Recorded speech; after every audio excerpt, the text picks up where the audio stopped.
Time ரொம்பவே முக்கியமானது. சில விஷயத்தில் நம்ம கொஞ்சம் மோட்டிவ் ஆகி எதை வேணால் பண்ணிடலான்னு சொல்லி ஒரு வெறி வரும். அதுவே கொஞ்ச நேரம் ஆச்சுன்னா அது காணாமல் போயிடுது. இதனாலே ஒரு 80% ஸ்டார்ட் அப் க்ளோஸ் பண்ணப்படுது. பிகாஸ் அது அவங்களோட சிச்சுவேஷனாக இருக்கலாம், இல்லை கரெக்டான டைமை ஃபிக்ஸ் பண்ணாமல் கூட இருக்கலாம். அது கனவாகவே முடிஞ்சிருது. எந்த ஒரு விஷயம் பண்ணாலுமே நம்ம ப்ரொலாங்க பண்ணால் மட்டும்தான் நம்மளோட கோலோ நம்மளோட கனவையோ அடைய முடியும். கொக்கோ கோலா அவங்களோட ஃபர்ஸ்ட் இயர் சேலில் வெறும் 25 பாட்டில். டிஸ்னி அவருக்கு இமேஜினேஷனே இல்லைன்னு சொல்லி நியூஸ் பேப்பர் கம்பெனிலேருந்து வெளியே அனுப்புனாங்க. உலகத்திலே நம்பர் 1 ரிச்சஸ்ட் பர்சனான ஸ்டீவ் ஜாப்ஸை அவருடைய 30வது வயசுலேருந்து ஆப்பிள் கம்பெனிலேருந்து வெளியே அனுப்புனாங்க. எதை வேணால் நம்மள்ட்ட இருந்து எடுத்துக்கலாம், ஆனால் நம்மளோட நாலேஜும் டைமையும் நம்ம பெர்மிஷன் இல்லாமல் யாராலையும் எடுக்க முடியாது. அவ்வளோ அப்ரிசியேஷனான டைம் மேனேஜ்மெண்ட் பற்றி நாம் இந்த வீடியோவில் பார்க்க போகிறோம். வாங்க கேஸ் பார்க்கலாம். எங்களோட பிசினஸ் பத்தின இன்ஃபர்மேஷன் தெரிஞ்சுக்கணும் விரும்புனீங்கன்னா danydigits விசிட் பண்ணி பாருங்க. அண்ட் ரெகுலர் டீடைல்ஸ் உங்களுக்கு வரணும்னு விரும்புனீங்கன்னா சப்ஸ்கிரைப் பண்ணி. எந்த ஒரு கஷ்டமான விஷயம் நம்ம பண்ணாலுமே அந்த டைம்ல நம்மளுக்கு மனசுல தோன்றது அப்புறம் பண்ணிக்கலாம், இல்லாட்டி அப்புறம் பண்ணிக்கலான்ட்டு. 80-20 டைம் மேனேஜ்மெண்ட் ரூல் படி பெரும்பாலும் நாம பண்ற 20% விஷயம் 80% விஷயங்களை கம்ப்ளீட் பண்ணிடுது. எப்படின்னா நம்மளால ஒரு 70 வயசு வரை வாழ முடியும்னு அப்ராக்சிமேட்டா வச்சுக்கலாம். மோஸ்ட்லி இந்த வீடியோ பார்க்குறவங்களுக்கு ஒரு 20 வயசுன்னு வச்சுக்கோங்களேன்.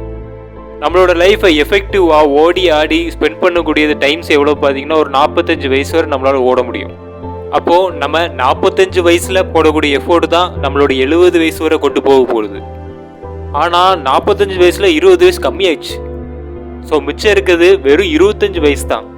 25 வயசுனா அப்போ நம்மளுக்கு நிறைய வருஷங்கள் இருக்குன்னு நினைப்போம். ஆனால் மொத்தமே நம்ம கையில் இருக்கிறது 9150 டேஸ். 25 × 366 போட்டு பாருங்க, உங்களுக்கே தெரியும்.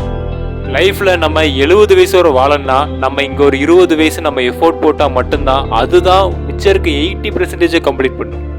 இதுதான் டைமோட மெயின் பிரின்சிபிளே.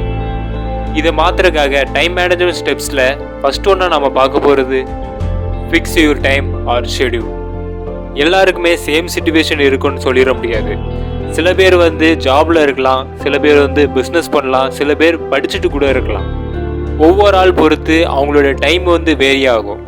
ஃபர்ஸ்ட் நம்மள்ட்ட எவ்வளோ டைம் இருக்கோ அதை மொத்தமாக நம்ம எழுதி வச்சிடணும். என்னெல்லாம் ஸ்பெண்ட் பண்ணுறோமோ நம்மளோட ஃப்ரீ டைம் எல்லாமே ஃபர்ஸ்ட் ஷெட்யூல் பண்ணி எடுத்து வச்சிடணும். அதாவது நீங்கள் எப்படி சாப்பிட்றீங்க, எவ்வளோ டைம் சாப்பிட்றீங்க கொண்டு நீங்கள் நோட்டீஸ் பண்ணி வைக்கணும். ஃபர்ஸ்ட்டு கொஞ்சம் கஷ்டமாக தான் இருக்கும், பட் ஆனால் ஒரு விஷயத்தை அச்சீவ் பண்ணனா இந்த விஷயங்கள் நம்ம பண்ணி தான் ஆகணும். Second one, prioritise your time. அதாவது ஒரு பேப்பர் எடுத்து இம்பார்ட்டன்ட் அண்ட் மஸ்ட் டூ, ரொம்ப முக்கியமான விஷயம் இப்போவே பண்ணி ஆகணும், அதை ஃபஸ்ட்டு தனியாக எடுத்து வச்சுருக்கேன். அடுத்து ரெண்டாவதாக உள்ளது ரொம்ப இம்பார்ட்டன்ட் ஆனால் கொஞ்ச நேரம் கழித்து கூட பண்ணிக்கலாம், அதை தனியாக எடுத்து வச்சுருங்க. இம்பார்ட்டண்டான விஷயம் ஆனால் அதை எப்போ வேணால் பண்ணிக்கலாம், அதையும் நீங்கள் கொஞ்சம் தனியாக எடுத்து வச்சுருங்க. அவ்வளோ இம்பார்ட்டன்ட் கிடையாது, ஆனால் பண்ணால் ஒரு ரிலாக்ஸேஷனாக இருக்கும், அதுவும் என்டர்டெயின்மெண்ட். மூணாவதாக பார்க்க போகிறது fix your deadlines and rewards. லைஃப்பில் நாம் எந்த ஒரு பெரிய கோல் எடுத்து வச்சாலுமே ஒரே அடியாக நம்மளால் அட்டென்ட் பண்ண முடியாது. அந்த பெரிய கோலுக்கு செப்பரேட் சின்ன சின்ன கோலாக நம்ம ஃபிக்ஸ் பண்ணணும். அந்த ஃபிக்ஸ் பண்ணுற இடத்துல முடிகிற டைமில் ஒவ்வொரு கோலுக்கும் ரிவார்ட் பாயிண்ட்ஸ் வைக்கணும். எதுக்குன்னு பார்த்தீங்கன்னா நம்ம எல்லாருமே மனுஷங்க தான், ஸோ மிஷின்ஸ் கிடையாது.